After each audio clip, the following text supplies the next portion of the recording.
Hello दोस्तों, आज मैं आपको कहानी सुनाने जा रही हूँ जादुई वॉशिंग मशीन की।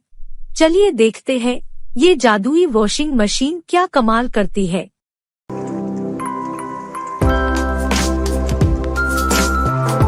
एक बार की बात है, मॉडर्न टाउन नाम के शहर में आरव और आरती नाम के दो पति पत्नी रहते थे। आरती को हाथ से कपड़े धोना बिल्कुल पसंद नहीं था। वह हर रोज आरव से कहती थी, सुनिए ना, मेरे लिए कपड़े धोने वाली वॉशिंग मशीन ला दीजिए। अब मुझसे और हाथ से कपड़े नहीं धुलते। आरव बहुत कंजूस था, तो वो हमेशा पैसे की वजह से आरती से कोई ना कोई बहाना करके उसे टाल देता था या उस पे गुस्सा करके उसे शांत कर दिया करता था। आरती आरव के बर्ताव से दुखी होती थी, लेकिन फिर खुद को समझाकर हाथ से ही कपड़े धोने लगती थी।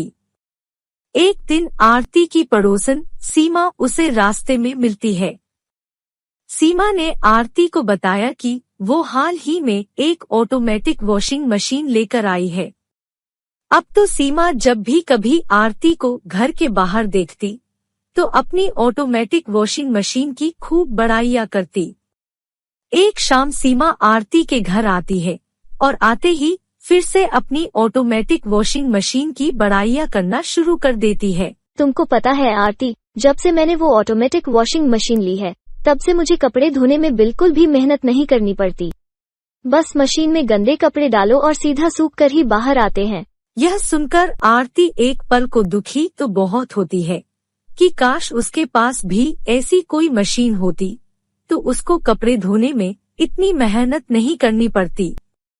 लेकिन दूसरे ही पल आरती के चेहरे पर हल्की सी मुस्कान आ जाती है, क्योंकि आरती बहुत ही साफ और नेक दिल की इंसान थी। वो किसी से भी जलन की भावना नहीं रखती थी। वो हमेशा यही सोचती थी कि जो उसके पास है वो उसके नसीब का है, और जो सामने वाले को मिला है वो उसको उसके नसीब से मिला है। यह सोचकर वो खुद को तसल्ली देती थी। कुछ दिनों बाद आरव का काम बहुत अच्छा हो जाता है। उसके पास बहुत सारा पैसा आने लगता है। तभी उसी दौरान आरती का जन्मदिन पड़ता है। तो आरव आरती से पूछता है, आरती, तुमको अपने जन्मदिन पर क्या चाहिए? इस बार जो तुम कहोगी मैं तुमको वही तोहफा दूंगा। क्या सच में? मुझे तो वही कपड़े धोने वाली ऑटोमेटिक वॉशिंग मशीन चाहिए। क्या आप मुझे लाकर दोगे? हाँ, सच में, मैं तुमको यही तोहफा दूंगा जो तुमने कहा। चलो अभी लेने चलते हैं। इसके बाद वह दोनों बाजार के लिए निकल जाते हैं और एक बहुत ही सुंदर ऑटोमेटिक वॉशिंग मशीन घर लेकर आते हैं। आज आरती बहुत खुश थी। जो चीज उसे चाहिए थी वह उसे मिल गई थी। अगले दिन आरती के घर में धोने के लिए बहुत सारे कपड़े इकट्ठे होते हैं। तो आरती सोचती है कि आज तो वो अपनी नई वॉशिंग मशीन से ही कपड़े धोएगी। लेकिन जैसे ही आरती कपड़ों को उठाने के लिए हाथ बढ़ाती है, वैसे ही सारे कपड़े अपने आप हवा में उड़ने लगते हैं और उड़ते हुए वॉशिंग मशीन में चले जाते हैं। कपड़ों के अंदर जाते ही वॉशिंग मशीन का दरवाजा बंद हो जाता है और वॉशिंग मशीन अपने आप चलने लगती है। थोड़ी देर बाद वॉशिंग मशीन का गेट खुलता है और सारे कपड़े प्रेस और तय किए हुए वॉशिंग मशीन से उड़ते हुए बाहर आकर अलमारी में रख जाते हैं।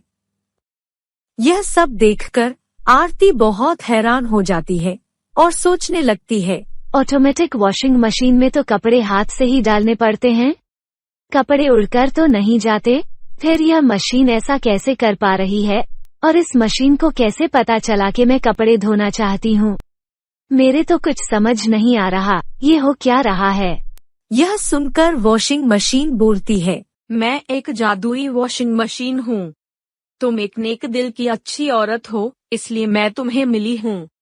अब तुम्हें कपड़े धोने के लिए जरा सी भी मेहनत करने की जरूरत नहीं है।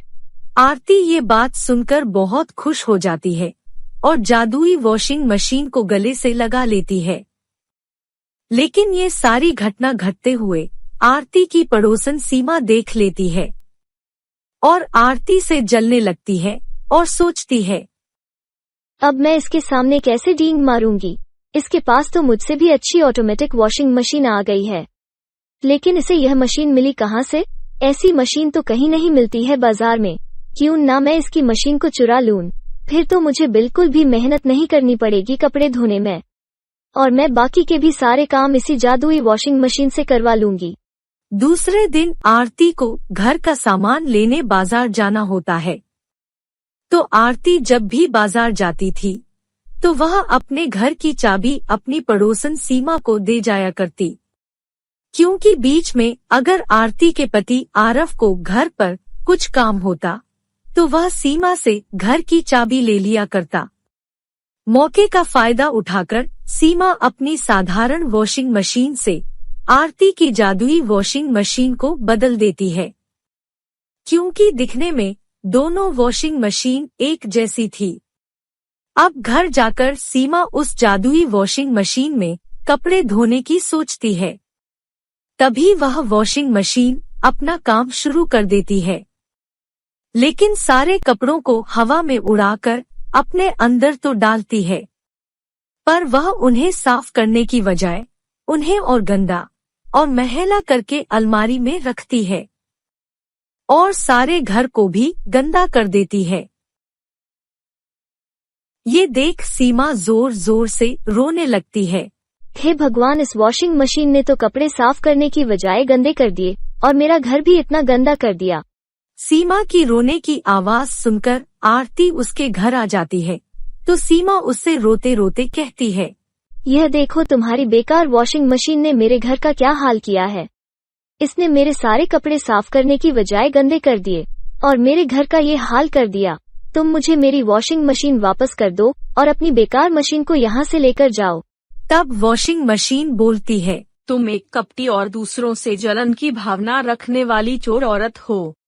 तुमने आरती के विश्वास का गलत फायदा उठाया है। वह बहुत विश्वास से तुम्हें अपने घर की चाबी देकर गई थी, लेकिन तुमने क्या किया? तुमने उसके घर से चोरी की। इसलिए मैंने जादू से तुम्हारे कपड़ों को साफ करने की बजाय उन्हें गंदा किया। मैं आरती जैसे नेक और अच्छे लोगों की मदद करती हूँ, ना कि तुम्हारे जैसे कपटी और जालसाज लोगों की। यह सुनकर सीमा को खुद पर बहुत शर्मिंदगी होती है और वह आरती से माफी मांगती है। फिर सब ठीक हो जाता है। तो देखा दोस्तों, आपने इस कहानी से हमें सीख मिलती है कि हमें कभी किसी पर आंख बंद करके विश्वास नहीं करना चाहिए और हमें किसी पर खुद से ज्यादा सामान देखकर जलना भी नहीं चाहिए, बल्कि हमें यह सोचना चाहिए कि जो हमारे पास है वह हमें हमारे नसीब से मिला है और जो सामने वाले के पास है वह उसे उसके नसीब से मिला है। तो दोस्तों, आज के लिए इतना ही। अब मिलूंगी आपसे अगली कहानी के साथ। धन्यवाद।